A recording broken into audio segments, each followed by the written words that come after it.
Hello and welcome to Ryno's Ravens review.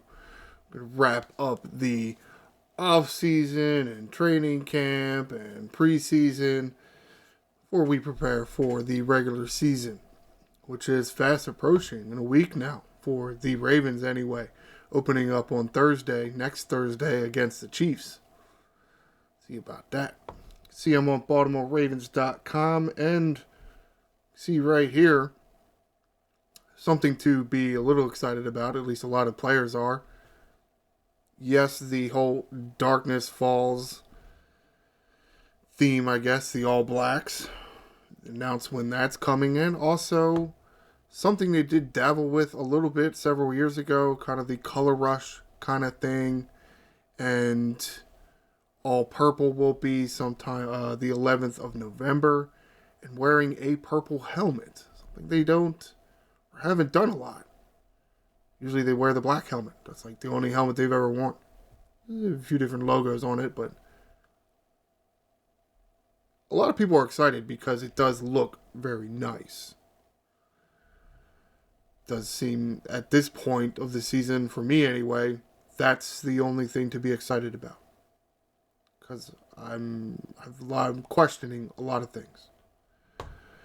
Let's get to some of the articles. First article written here by Ryan Mink, editorial director, talking about the practice squad. No, I'm not going to go over all the practice squad guys. I'm really going to highlight one. Where is he? Where is it? His name right here. Tight end Kadir Ishmael. Son of Qadri Ishmael. Yes, the former wide receiver, Super Bowl champion wide receiver for the Baltimore Ravens.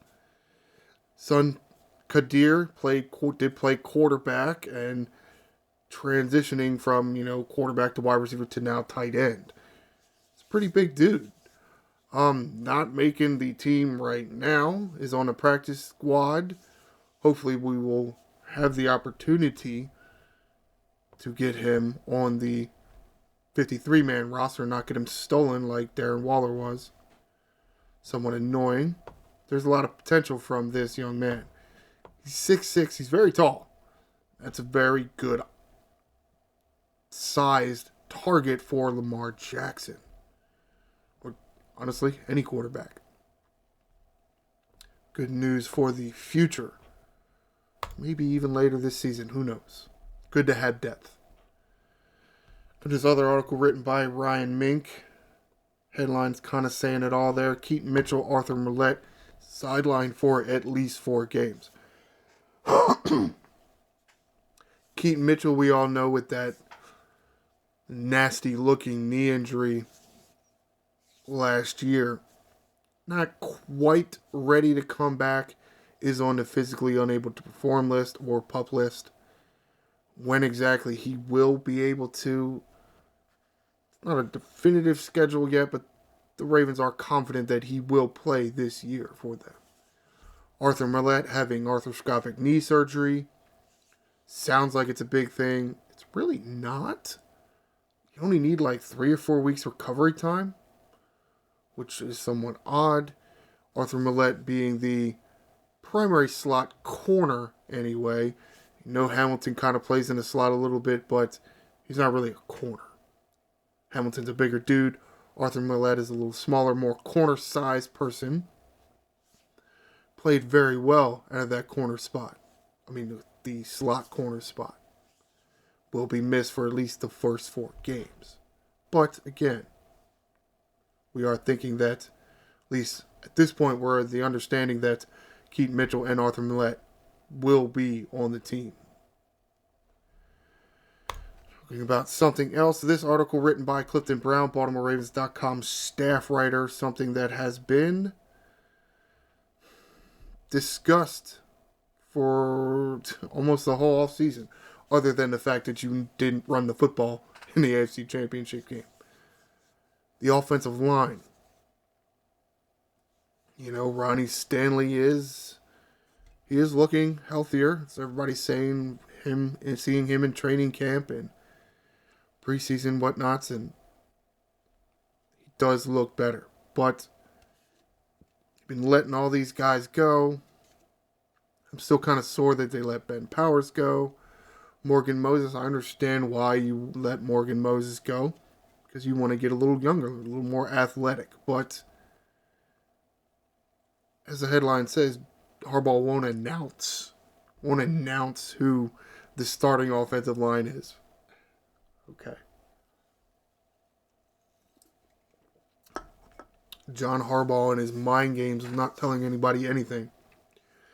Look, we've seen Stanley start a lot at left tackle in practices and preseasons and whatnots.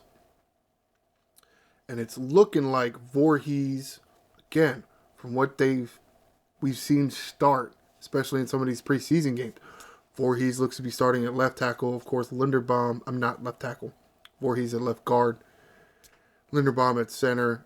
It kind of looks like they want to do Falele at right guard. I mean, he'd be the biggest, I think he'd be the biggest guard in the NFL. Dude's huge. And it does kind of make sense to put him on the run side. And over Ben Cleveland, which is, it sounds terrible because really you had Ben Cleveland all these years and he's not starting for you? Might be time to cut ties with him.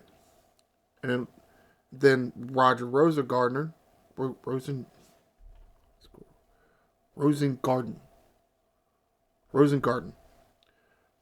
looks to be starting at the right tackle spot, the second round draft pick from the Ravens. For the Ravens.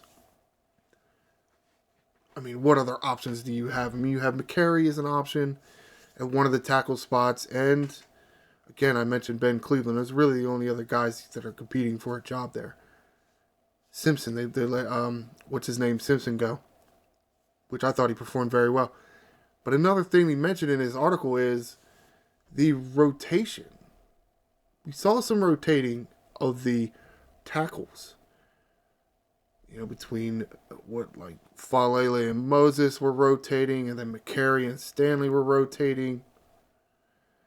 I think at one point, yes, it was not something they were going to do in the NFL. But with the offensive line, and I've said this in my videos, with the offensive line supposedly being one of the tightest knit units in the NFL, if not the absolute tightest knit unit in the NFL, how could you not swap in and out just to keep guys fresher? It makes sense. And it makes sense of why you wouldn't start McCary, because he's one of the guys you're going to be swapping in and out regularly, especially for maybe Ronnie Stanley, who has had a lot of injury problems.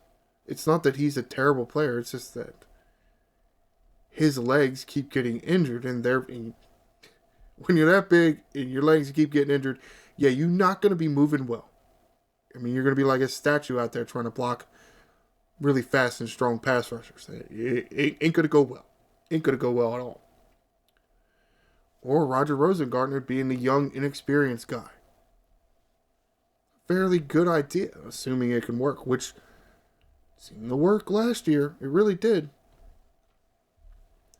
I'll get to more who might be in the rotation when I get to the depth chart a little later.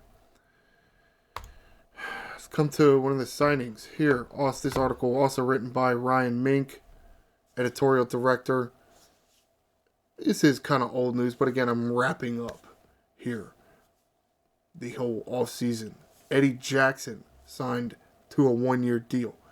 A little disappointing that they couldn't do a multi-year deal because Marcus Williams is coming up on the end of his contract fairly soon.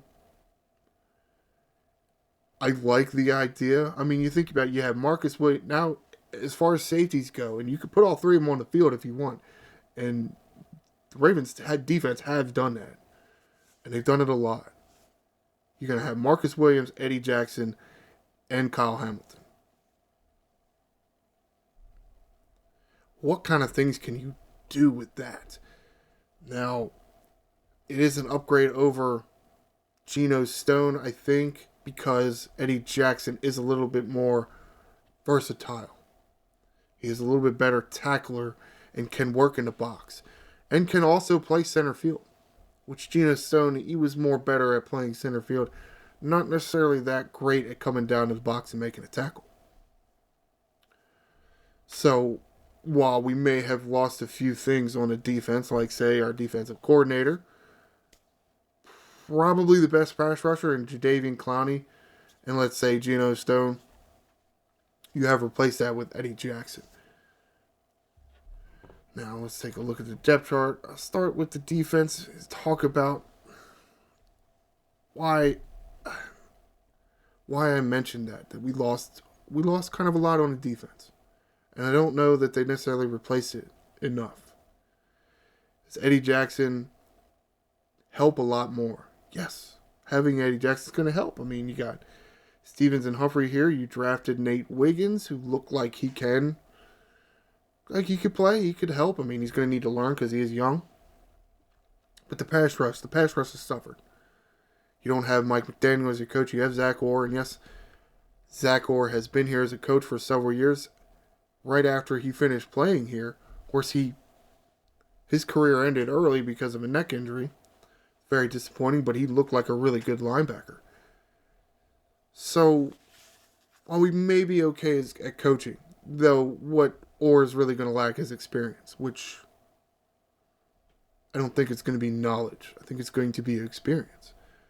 And while we kind of made up for the loss in the secondary, I don't know that you made up for the loss in the pass rush. Because you lose Jadeveon Clowney. You kept Van Noy, which is good. You kept Pierce and Matabike. Gave Matabike a big contract. Guys like Broderick Washington and Travis Jones and Brent Urban are still here. But I mean, Odafe Oweh, David Ojabo, and Adisa Isaac. Adisa Isaac being the third or fourth round draft pick. One of those. They need to step up. Somebody from the three of them need to do something. Because if you think, let's say, Van Noy is going to stay the same, Roquan Smith going to stay the same. We lost Patrick Queen, and he's all like, oh, I love it here in Pittsburgh. It's a much better place. It's much better food here. All right, whatever. Yeah, go play for the Steelers. Whatever, bro. Whatever. We know what Patrick Queen was like before Roquan Smith got here. Were we asking Patrick Queen to do things that he wasn't necessarily going to be good at because we didn't have that man in the middle? And then when we did get that man in the middle, he looked a lot better. Well, is Trenton Simpson or Chris Boulder or Malik Harrison or Deion Jennings, are they going to be able to fill in for Patrick Queen? Probably. Probably. Again, you also have Odafe Oweh, Adisa Isaac, and Odafe Oweh. David Ojabo. David Ojabo, I think, is the one I'm kind of concerned about because we know what Odafe Oweh is. What are we getting from David Ojabo? Man hasn't been healthy the whole time. I feel like the whole time he's been on his team. He looks like he could do the job. Can he stay on the field? Well, I mean, we're going to find out, right? We're going to find out. Special team's going to be the same pretty much. I mean, Stout, Tucker, they're still here. Nick Moore, hold the long snapper. Return game is... I don't even know what to say about that. Oh, my God. What is with that rule? I totally understand the idea of what you're trying to do there. You're trying to keep the kickoff return in the game, but not get people injured doing it. It makes sense. It looks weird. Will it work? I don't know. You know? I don't like that. If the kicker that has a big leg, because, you know, they're paid to kick really far, field goals and kickoffs, if they kick it into the end zone and the team chooses to down it there, then you get at the 30-yard line now. So you've essentially told all these kickers that can kick the ball really far to go screw themselves, which I don't really like. I don't like punishing them that much. You should have just moved the kickoff spot further back instead of punishing the team. I mean, it was at the 20. Now it's the 25. Now it could be at the 30 because Justin Tucker can kick the ball really far. You don't want to aim for the sidelines because if you kick it out of the bounds, they get it at the 40. I mean, you might see Jordan Stout kicking off because you would assume that he doesn't have as big a leg, and that might be. That's where I think a lot of teams are going to go because you don't want your kicker to kick it into the end zone and the other team to get the ball at the 30. You don't want that. You don't. If anything, what they should do is they should just put the ball on the ground in the end zone and just have the return man go run up and grab it and start running. Penalize them by bringing it to the 30. That's trash. But I think more teams would say, let's have our punter do it because he probably isn't going to kick as far. You would think anyway. Maybe. I don't know. I guess it depends on, the punter himself. Return game is going to look different, again, because of the new rules. And now we have Deontay Hardy instead of, I already forgot his name, Duvernay. Maybe Tylan Wallace will get some chances in there as well. Hero returning the punt for a touchdown. It's going to be different. It's going to be different looking. We're probably going to see more kickoff return plays. I don't know. It's weird, but whatever. Lalu, that's the other lineman I was thinking of. Lalu. As far as the offense, I mean, it's relatively unchanged. Except for Beckham's out of here. You had a guy, Devontae Walker from the draft. The line, which I talked about here. They do have listed on BaltimoreRavens.com, their depth chart, they list Patrick McCurry as a starting right tackle. How is that going to go? I don't know. But I do expect to see the three guys play tackle, and not because somebody got injured. I do expect Ronnie Stanley, McCary, and Rosa Gardner to rotate because I think that worked out really well for him last year. And honestly, you're really replacing Moses with Rosengardner. I think it's going to work. It's going to be a little bit of a boost having Mark Andrews and Isaiah Likely healthy playing this season. Yeah, Andrews was in a car accident. From what I gather, it doesn't seem serious. He was wearing his seatbelt, so should be okay. Looking like Josh Johnson has made the team as the backup quarterback. Well, I mean, Tyler Huntley moved on, so, but you need another quarterback that is a similar archetype to Lamar to be able to run the offense if Lamar can't go.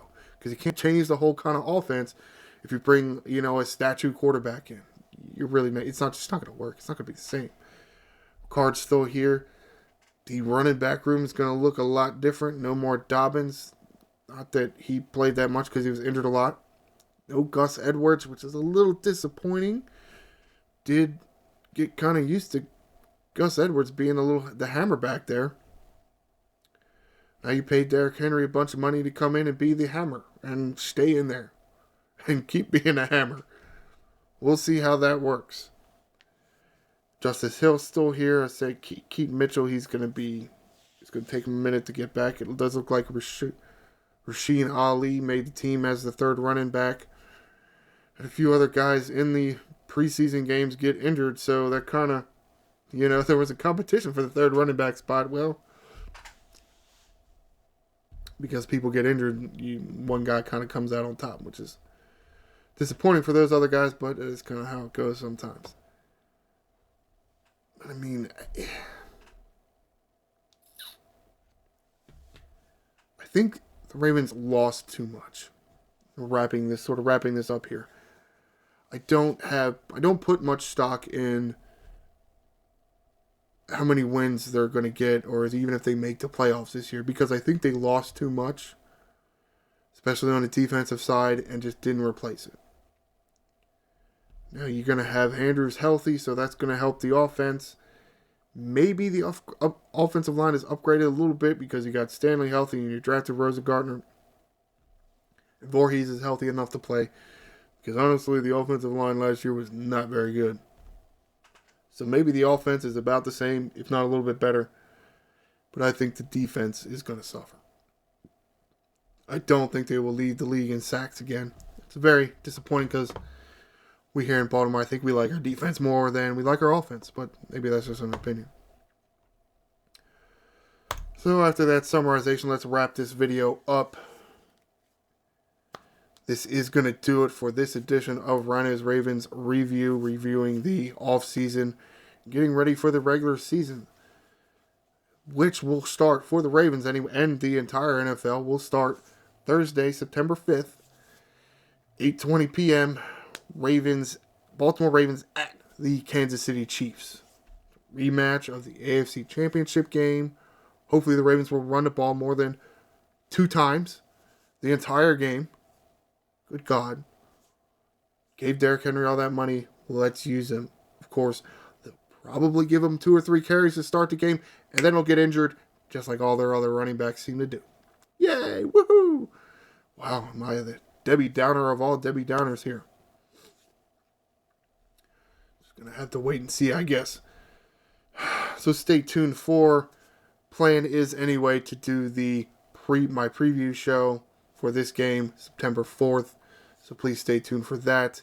And please like the video and subscribe to the channel. I am the Angry Ryno. Fly Ravens fly.